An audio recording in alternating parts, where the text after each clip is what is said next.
윤석열 전 대통령의 구속 전 피의자 신문이 오늘 오후에 서울중앙지법에서 열립니다.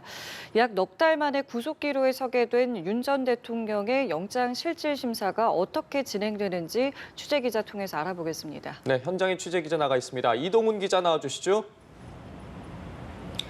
네, 이곳 서울중앙지법에서는 오후 2시 15분 윤석열 전 대통령의 영장실질심사가 열립니다. 윤 전 대통령은 지난 3월 법원의 구속 취소 결정으로 풀려난 지 123일, 약 4개월 만에 다시 구속기로에 서게 된 건데요. 신문은 박근혜 전 대통령 등이 거쳐간 영장심사법정 321호에서 진행됩니다. 윤 전 대통령 측은 윤 전 대통령이 직접 출석할 거라고 밝혔었는데요. 내란 특검팀이 밝힌 대로 법원 앞에서 특검팀과 만나서 법정으로 들어갈 전망입니다. 오늘 심사에서는 특검팀과 윤 전 대통령 측 사이에 치열한 공방이 예상되는데요. 특검에서는 신문에 들어갈 명단을 별도로 공개하진 않았지만 윤 전 대통령 대면 조사에 들어갔던 박억수, 장우성 특검보와 김정구, 조재철 부장검사 등이 출석할 가능성이 높은 것으로 알려졌습니다. 윤 전 대통령 측에서는 김홍일, 배보윤, 송진호, 김계리 변호사 등이 출석해 각 사안마다 방어 논리를 펼칠 예정입니다. 그리고 신문을 앞두고 법원 인근의 윤 전 대통령 지지자와 구속 촉구 집회가 열려 수천 명이 몰릴 것으로 예상되면서 경찰 기동대 2천여 명이 배치될 예정입니다. 네, 특검팀은 오늘 신문을 위해서 준비를 많이 했을 텐데 구속 필요성 어떻게 설명할 계획인지도 전해주시죠.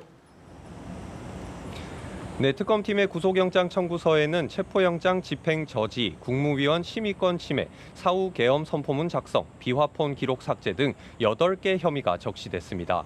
66쪽에 달하는 청구서에 16페이지를 할애해 범죄의 중대성, 사건 관계인 진술 오염 등 증거인멸 가능성 등을 구속 필요 근거로 제시했습니다.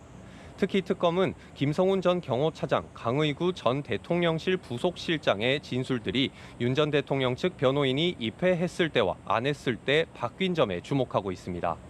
특검팀은 계엄 사태가 윤 전 대통령의 지시로 은밀하게 진행된 만큼 다른 사건들보다 진술 증거가 중요한데 이를 아는 윤 전 대통령이 지위를 이용해 회유, 압박으로 증거를 인멸할 우려가 높다고 주장할 걸로 보입니다. 이와 함께 그간 윤 전 대통령이 수사기관에 비협조적이었던 점 등을 들며 판결 결과에 승복할지도 불분명하고 도망할 염려도 높다고 강조할 전망입니다.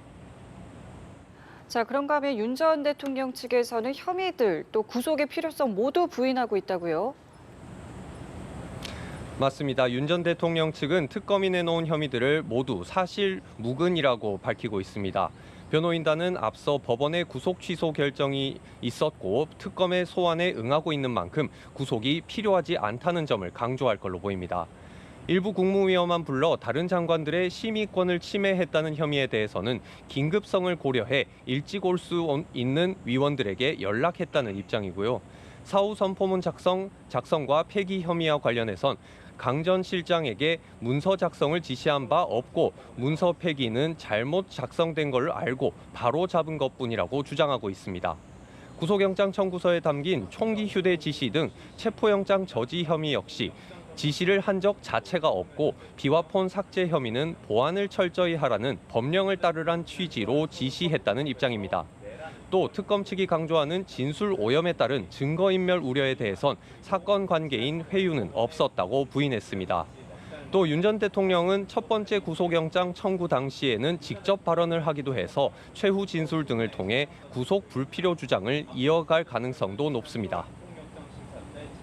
네, 그렇다면 영장 발부 여부는 언제쯤 알 수 있는지 그리고 윤 전 대통령 결과를 어디서 기다리게 되는지도 전해주시죠. 네, 오늘 심사 결과는 이르면 오늘 밤 늦게나 내일 새벽쯤 결과가 나올 걸로 보이는데요. 이번 신문에서 다룰 혐의가 적지 않아 양측이 준비한 자료도 방대할 걸로 보여 영장 심사는 길게 이어질 가능성이 높습니다. 담당 판사의 판단 시간도 길어질 수 있는데요. 지난 1월 영장실질심사는 약 5시간 진행됐고 영장은 8시간 만인 다음 날 새벽 2시 50분쯤 발부된 바 있습니다. 윤 전 대통령은 신문이 끝나면 서울구치소에서 대기할 걸로 보입니다. 박지영 특검보는 어제 브리핑에서 서울구치소나 중앙지검 유치장에 인치되는데 서울구치소가 되지 않을까 생각한다고 밝히기도 했습니다. 네, 그렇다면 영장 발부 또 기각에 따른 특검의 앞으로의 수사 향배도 궁금해지는데요. 짚어주시죠. 네, 만약 영장이 발부되면 특검팀은 최장 20일 동안 윤 전 대통령을 구속 상태로 수사할 수 있어 내란 외환 수사가 탄력을 받을 것으로 보입니다. 내란 혐의와 관련해선 특검이 사후 선포문 작성, 폐기 공범으로 적시한 한덕수 전 국무총리를 향한 수사도 주목됩니다.